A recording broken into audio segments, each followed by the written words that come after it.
Coming up next on The Best of John Miller, meet a man who climbs mountains and then slides down them. He could be one of the most experienced skiers you'll meet anywhere. Also, Suzanne Locklear is a businesswoman with a mission. When you see something like this where Jimmy Smits has actually circled our pink ribbon, and written a personal little note on there, that to me means he gets it. See how she's looking to the stars to fight breast cancer.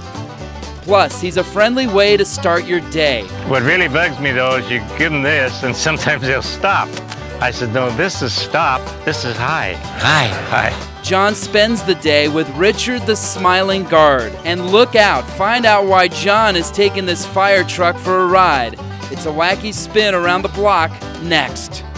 Discover the lighter side of Northwest living as Idaho's News Channel 7 presents The Best of John Miller.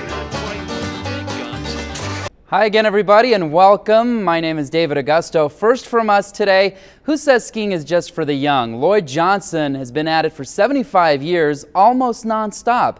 He slowed down just long enough to let John Miller catch a story.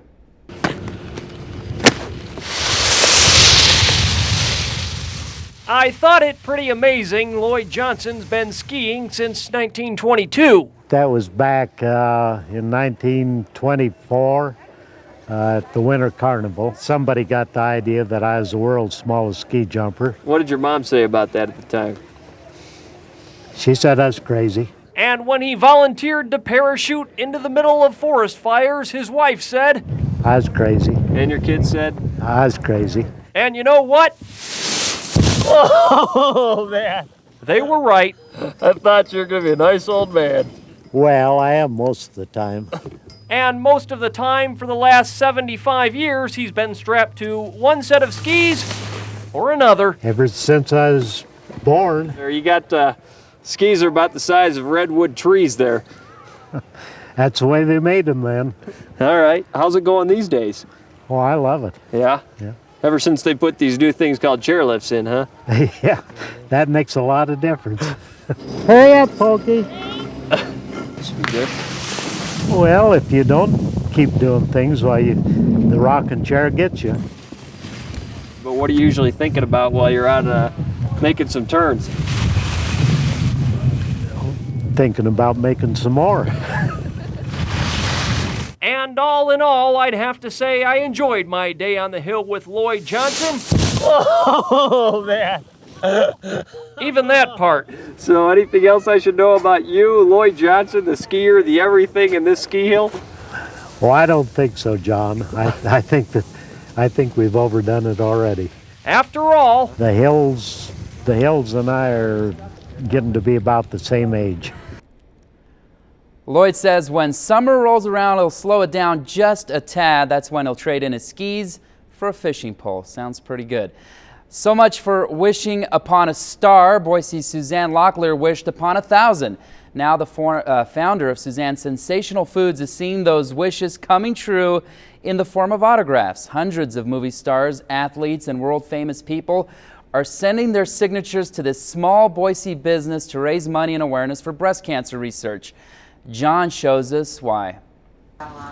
in case you've never heard of Suzanne Locklear or her sensational salad dressing, Well, I started this company in 1993. she bottled her first batch while undergoing chemotherapy for breast cancer, Just a way to promote eating fruits and vegetables. and it's turned out to be a way to promote breast cancer awareness, a spreadable dressing with a spreadable message. So you started a list.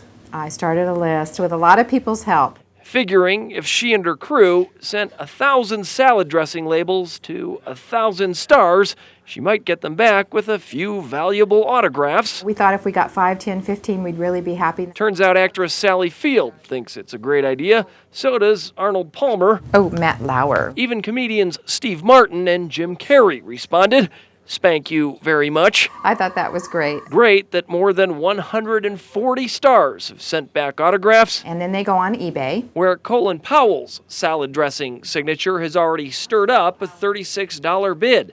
Suzanne's hoping to put them all up for auction on her own eBay page, all proceeds to benefit breast cancer research.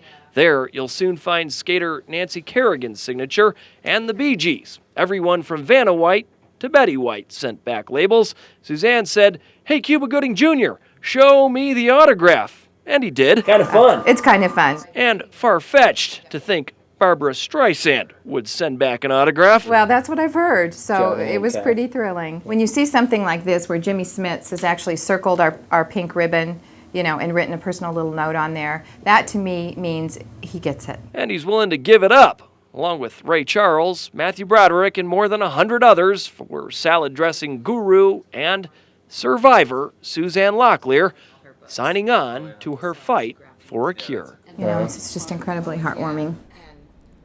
Great story. Suzanne tells us she's raised around $8,000 to fight breast cancer. She took a few years off, but is now enlisting volunteers to handle the rest of the autographs. She says she has hundreds of signed labels locked away in a bank vault with signatures of people like John Ritter, and Jack Lemmon. Good stuff. Well, what goes up must come down, according to the saying anyway, but what if what's up isn't sure it wants to come down? In this case, it's a cat once stuck 100 feet in the air. John shows us a complicated rescue attempt. The fact that someone even noticed it is almost as puzzling as the problem itself. To your knowledge, how long has that cat been up there? As far as we know, 4 days. This is its 4th day. Without food or water, 100 feet above the swift current of the Boise River.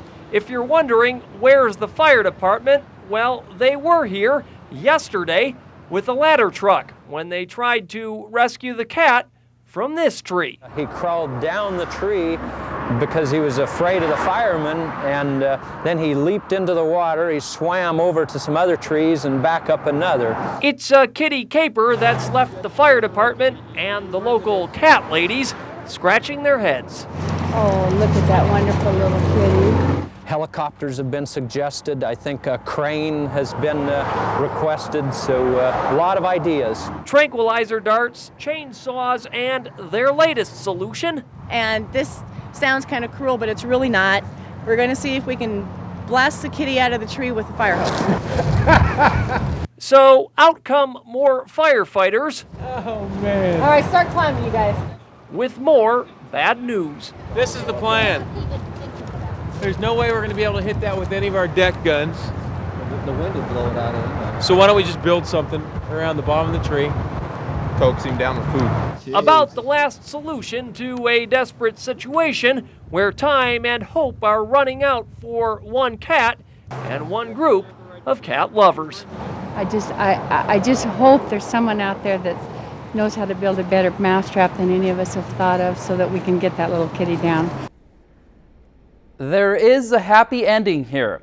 Hours after this story first aired, a tree trimmer from Caldwell climbed the tree, grabbed the cat, and carried it down to safety. He says he saw John's story on TV and decided to come out and help.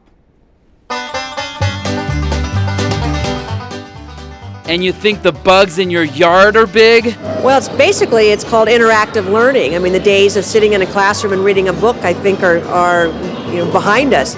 Later on the Best of John Miller, we look at some King Kong-sized critters. First, though, you'd have to be a cuckoo to live in one of Jane Rice's handmade homes, or maybe a cardinal or a robin. It's architecture that's for the birds, literally, when we return.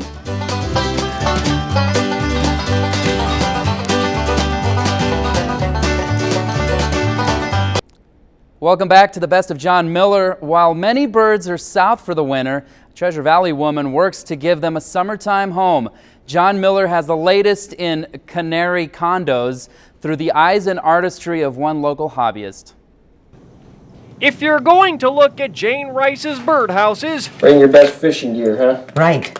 Absolutely. Yes, if anyone has old fishing hooks and reels that they don't use, that'll put a sparkle in their eye. or if you think gaudy costume jewelry is for the birds, you may be right. All you have to have is a crazy imagination. Bird-brained, huh? Bird-brained, that's me. Sanding and painting, turning this into this, giving all her birdie bunkhouses a name and her feathered friends a place to live. And the rent's cheap. Yeah? Just sing me a song in the morning. I think any bird would be happy to live in anything this classy.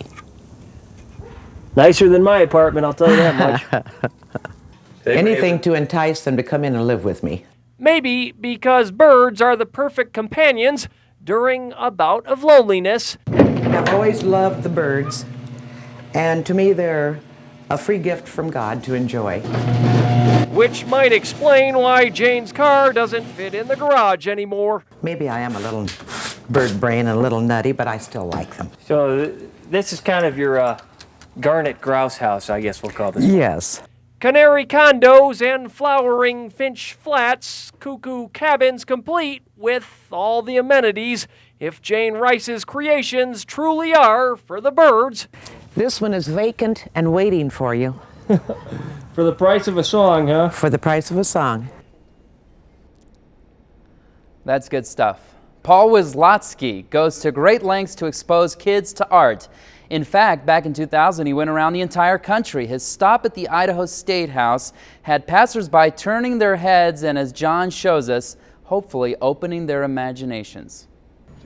It's one of those goings-on in front of the State House that's probably just easier to ignore. There you go, be part of the art piece we're doing. It's easy for a lot of people to say, no, I don't think so. Well, I want to show America you can do something good without it costing a lot of money. That's why Paul Wyslotsky's been to 30 state capitals already. This might be a darker yellow. Borrowing supplies from nearby art stores. I'll find my wood, I'll set up my A-frame, I'll go to a big fancy rich motel and see if they'll help me out with a couple old sheets, and I'm ready. Even if most people aren't. You could put a couple trees in here. If not trees, a couple berries. On the leaf? Yeah, put a couple, see how they put berries on the vine? Well, I'm doing them across the nation. I'm trying to get parents to be more creative with their children. with a few simple rules. No symbols, signs, or logos. No crosses or Jewish stars or swastikas or no signs or symbols. Don't write on it. It's not about writing, it's about art. Why? Well, I think America needs it. It implies hope and renewal. I think it's great, and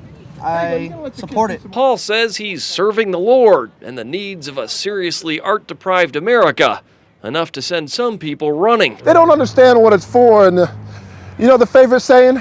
I'll be back. No, they won't. Well, you always get rejection. People are in a hurry. Yep. It seems that people are in a hurry, but that's all right. There's always someone else, a kid or a Harley rider or just a guy in a shirt and tie. Yeah, shirt and tie people are a little hard to get to draw. So Paul advises simplicity. This is the I can't draw vine. This is my kind of thing. I've created aspen leaf with berries.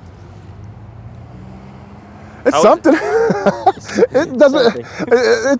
It doesn't matter what kind of leaf it is. Right. And who did this? As long as it's bright enough to color the imagination of a kid. Listen, I want the white off my art piece. The very point of Paul Wyslotsky's traveling school of art appreciation. Give them a place to draw and they'll do some great things.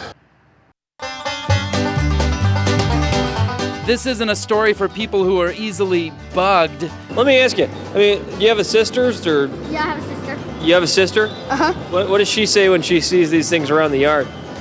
She's like, ew. Later, John meets some enormous insects. First, though, a man who gets your day started with a smile. See, you don't let them in, you welcome them in. Hi, wow. Meet the happy HP guard when the best of John Miller returns.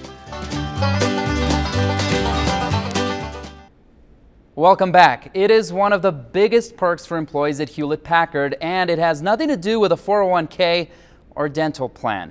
But it is an unwritten guarantee that keeps them smiling every time they come through that gate, courtesy of one man. John explains. It's hard to be Richard Gogler.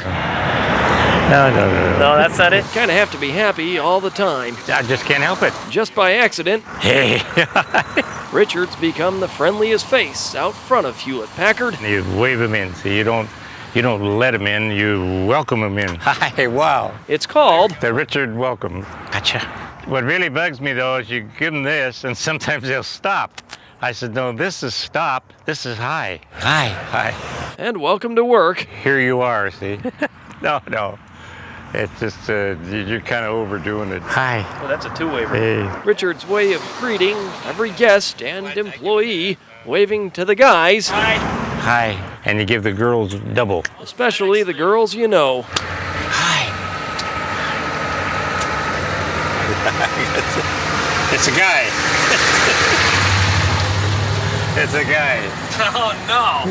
Well, That's all right. that happens, you know. Sometimes you can't be sure because of the hairdo. I didn't know you had to get so much extensive training to know how to do this, huh? Comes natural. For 76-year-old Richard Gogler, She smiled. he claims it's contagious.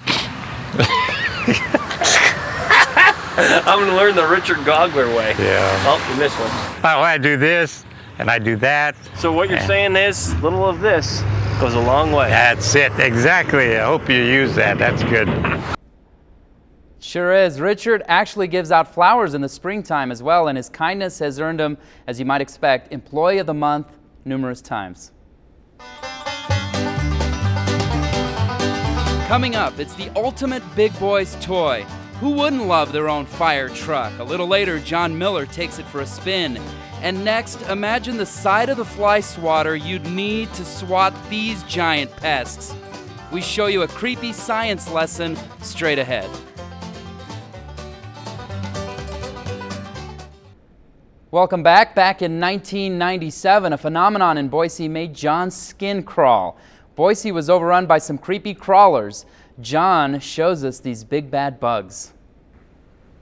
First, it was the Ice Age at the Boise factory outlets. Now it's the invasion of the behemoth bugs. If we don't even like them when they're like their normal little tiny size, why do we come see them when they're in their humongous, gigantic size? They look cool. Yeah? So we're learning a lot. Yeah? Let me ask you. I mean, do you have a sister or? Yeah, I have a sister. You have a sister? Uh-huh. What does she say when she sees these things around the yard? She's like, ew. Who wouldn't say ew to a monstrous mechanical Mexican red-knee tarantula or a towering tomato caterpillar? What's your favorite here? I like the butterfly the best Why? because It's the least grossest, right? yeah, it's just not as gross and its wings go really far, I guess. That's probably why exhibits like these are the buzz around Boise. First, the bats over at the MK Nature Center, and now these backyard monsters. Well, it's called interactive learning. I mean, the days of sitting in a classroom and reading a book, I think, are behind us. At least while we have giant beetles battling in front of us, enough to leave a fifth grader bug-eyed. What else should I know about these bugs? Well, they're not harmful. Yeah, but if your mom saw one of those things crawling across the counter, what would she do? Squash it real quickly. Yeah. But you'd be there to tell her what? Well, that they're really cool. And maybe we shouldn't necessarily squash them every time we see them, huh? No, because they're part of the food chain, too. And part of an exhibit built larger than life to enlarge our appreciation of all that bugs us.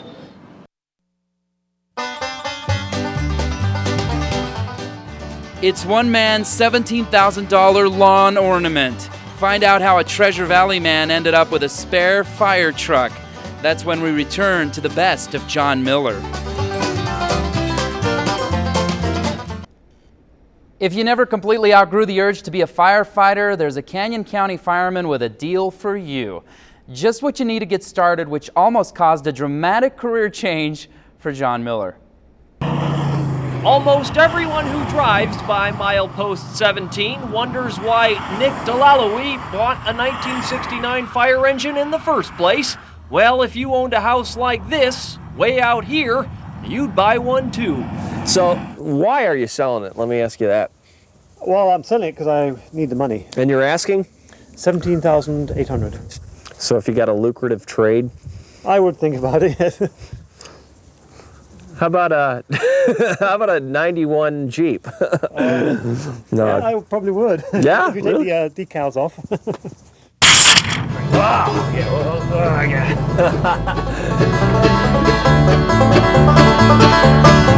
All right, so I blow the siren.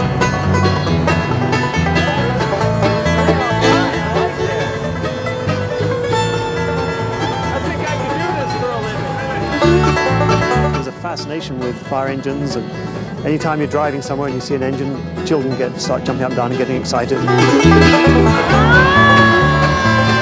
Let's go fight a fire. It is very hard work. You have to be physically fit to not only be a firefighter, but to use the firefighting equipment all the way from engines to hoses. Okay, ready? Yep. Oh, okay. Yeah, this is good. And look at that, fire's out. Yep. And all in all, I think Nick's 1969 fire engine is worth every bit of a 1991 Jeep Cherokee, even if the boss doesn't. I think she's an exceptionally good engine, and she needs to be with a department that can really use her. She's reliable, she's good. Although I'll tell you, I'm getting attached to her. I am jealous. John gets all the fun. We never did find out if Nick actually sold it, but we'll keep our eyes out for that fancy fire engine. Should be a good time. All right, that wraps up this edition of the Best of John Miller. We'll be back next week, of course, with much more from John's interesting escapades around the Treasure Valley. As always, it should be fun. I'm David Augusto, and that'll do it for tonight. Cue up the banjo music. Idaho! How's it going? She is cheating. Oh, man. Revenge is sweet. I'd say the odds of that happening with me are pretty much 0. Okay, 1% chance. Oh, jeez. You gotta be a little bit brave about it, man. What does your wife think about this thing? I think she likes it. Walking on the moon is easier, I'll tell you that. They're killing me. Do you get to be like the Eddie Van Halen of pumpkin cannons, huh?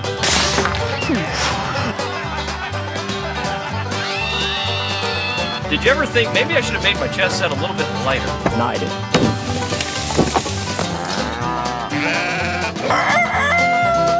How old are you? I'm 74. The oldest guy to jump off it.